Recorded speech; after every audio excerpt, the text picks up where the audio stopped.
The year is 1999.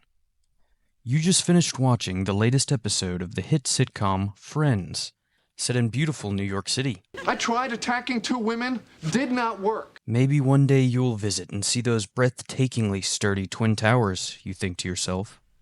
Maybe.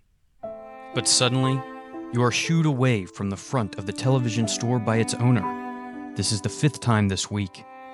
You haven't actually had a TV in years, not since him. You hobble home, pushing open the door, inadvertently moving hundreds of limited edition McDonald's Happy Meals boxes along the floor.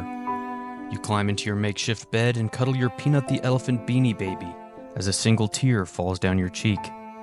You reassure yourself, when I sell, I'll be rich. How did this come to pass? How did you, like so many others, seemingly lose it all in such a short amount of time? I'll tell you. It was all because the small stuffed toys called Beanie Babies. Oh, I'm looking for Beanie Babies. A Beanie Baby has sold for $1,500. Yeah. It's my Mother's Day present. My husband is allowing me to feed this addiction I have. Hello everybody, I'm Content Cone. Did you miss me? If the answer is no, please keep it to yourself. I don't have the emotional intelligence to take it. Today, I will be taking your supple hands and guiding you through the rise and fall of the Beanie Baby craze. So where did it all begin? This handsome creature's name is Ty Warner, the brilliant mastermind behind Beanie Babies. In 1994, he was born to his father, a toy salesman by the name of Howard Warner, and his mother, a diagnosed paranoid schizophrenic by the name of Georgia Warner. Ty would try his hand at an acting career in the 80s before giving up on his dream and working for the same toy company that his father did, a company called Dakin. But Ty, ever the drama king, wasn't happy playing second fiddle to the corporation and tried to sell toys that he made himself to their customers while being employed there. As I'm sure you could guess, the suits weren't too happy about that and fired his white ass for the insubordination. After the untimely demise of his career at Dakin, Ty did the only reasonable thing he could think of and spent the next 3 years dicking around in Italy with some friends. This, however, would not be the waste of time you might think, because while in Italy, Ty was inspired by a plush toy he had seen during his travels and went on to make his first drop of Beanie Babies. They saw moderate success, but nothing crazy. So how did they get so popular? The culprit is none other than this blue bastard right here, Peanut the Elephant. Initially, Peanut the Elephant was a deep royal blue color until suddenly, for no discernible reason at all, Ty decided that Peanut should be a different, lighter shade of blue. So how did this affect sales, you might ask? This change meant that there were only a limited amount of dark blue peanuts ever made, and this made collectors batshit insane for it. Plastic pellet-filled plushes known as Beanie Babies. Please get twigs. Fans the world over, young and old, would line up for hours, hoping for the chance to get their hands on a few. We collect them. We've got about 22 so far, and we need to get them on. To assuage the flood of customers asking for the babies, Green Earth implemented a priority list, and at the time of our visit, over 600 of the next shipment were already spoken for. We've got a list of several pages of people that are buying Beanie Babies. This one is a lady that's, I won't show her name, but she's buying quite a few of them. She wants 43. She wants 43, yeah. The last 2 days Green Earth received a shipment of beanies, they made more money than at the peak of the holiday shopping season. If I could keep them in stock all the time, they would be probably 25% of my business. To say Beanie Babies were popular would be an understatement. The craze got so insane that people would hold mini conventions to trade and sell them after the stores were sold out. At one point, Beanie Babies accounted for 10% of all sales made on eBay. What's even crazier? The prices some of these would sell at. That you guys have on the news, this to them is everything. They're the same avid collectors who've bid the price for Peanut the Elephant up to $5,000. But isn't that cute? What would you rather have, a new car or Peanut the Elephant? Adjusted for inflation, that would be about $9,800. An absurd amount of money for a silly little guy like this. And nefarious people soon took notice. Of course, there were those that didn't want to fight the crowds and wait in line, and some didn't even want to pay at all. This is similar to the box that they took, only it was stacked probably about this high with beanies sticking out of the top. Cheryl Snyder's family shop, Balloon Capers, was broken into, and thieves stole 4 large boxes and a display case of Beanie Babies. According to Snyder, they were valued at over $25,000. They know they're going to make a lot of fast, quick money. It's not like jewelry where you've got to have somebody that has a lot of money to sell the jewelry to. It's a $10, $15, $25 toy. Authorities said the thieves would probably attempt to sell those stolen goods on the streets, at flea markets, and even on the internet. A relatively new means of income at the time. Yeah, I think that's probably the wave of the future because it's been done electronically. It'd be very difficult to track.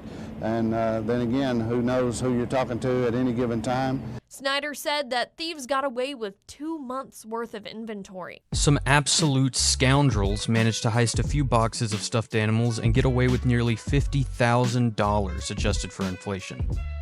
To help put into perspective how valuable people thought these things were, allow me to introduce you to Francis and Harold Mountain, who, when filing for divorce, had to split up their Beanie Baby collection on the floor of the courtroom in front of the judge like toddlers learning how to share their toys.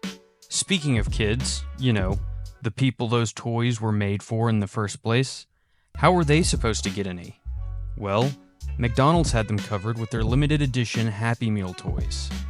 Perhaps the biggest beanie craze of 1998 was the rise of McDonald's teeny beanies. Hi, just double checking. You guys have no more beanies, right? Nope. Did they sell out pretty quick? 4.5 days. Is that 4 days and this morning. This morning they sold out. The teeny beanie promotion was set to last only a few weeks, and patrons received 1 free in every Happy Meal. You do have number 10? We're on number 10 right now. Okay, and that's what? The cat, the zip. You got any more of them monkeys left? No, we're far from those. Those are sold out? Those being sold out. How quick did they sell out? They sold out very quick. First day we had them. If you were too cool to buy a Happy Meal, you could get a teeny beanie for $1.99 with any purchase. Let's see, a large Diet Coke. And can I get 4 of them kitties with that? Okay, you have to buy 4 items for each. Okay, then give me another large Coke. So now we're up to 2 kitties. How about 2 waters? Even though they were selling out, they tell us that they have a whole lot more. They won't give us an exact number. Rumors at the time stated that McDonald's had manufactured over 240 million beanies. The opening weekend of the promotion, a line of cars stretched down Kingston Pike. We've been here about 30 minutes. We've moved about 45 feet. Where's the attraction? You know, we really don't care about that food. We're only getting that to make it look right. We want those beanie babies. Some collectors refused to take sold out for an answer. I've gone to 3. I'm going back and forth to 3. I hit this one twice a day and I hit the Lenore City one once a day.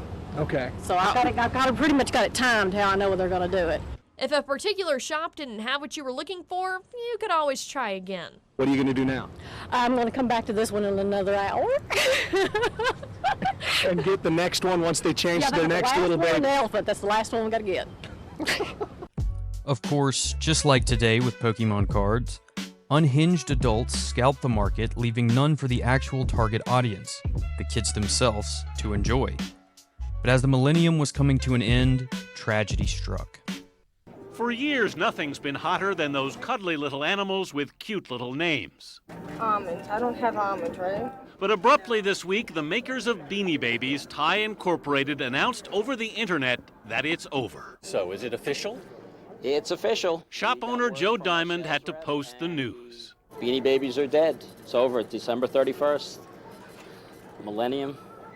No more Beanie Babies. No more Quackers the Duck or Pinky the Flamingo. The company says every last one will be retired. That's why I'm here now, bye. The news caused a frenzy in the beanie world, especially among the adult collectors. Yes, I'm checking right now to see what I'm missing in my collection. What happened was the chat room actually got flooded. Leonard Tannenbaum's Beanie Nation website was overwhelmed with mournful messages like, "The end is coming." In truth, the fad was starting to fade. Store owners say Pokemon is the hot toy now. But it's not the same as Beanie Babies. You know, Beanie Babies were unto themselves. So after one final frenzy of buying, collectors will have to go cold turkey. I will survive. Without Beanie Babies? Well, it'll be difficult, but I will manage. And by the turn of the century, Beanie Babies will become has-beens. It turns out this was just a kind of publicity stunt done by Ty Warner to get slowing momentum back up to speed, because Beanie Babies didn't actually get retired after all. In fact, you can still buy them today, but the difference is, no one actually cares. So what, if anything, can we learn from this? Get fired from your job and go to Italy? Become a real-life pirate and steal from mom-and-pop toy stores for a devious profit? Sign a prenup so no harlot can take your Funko Pops in the divorce? I'm not sure.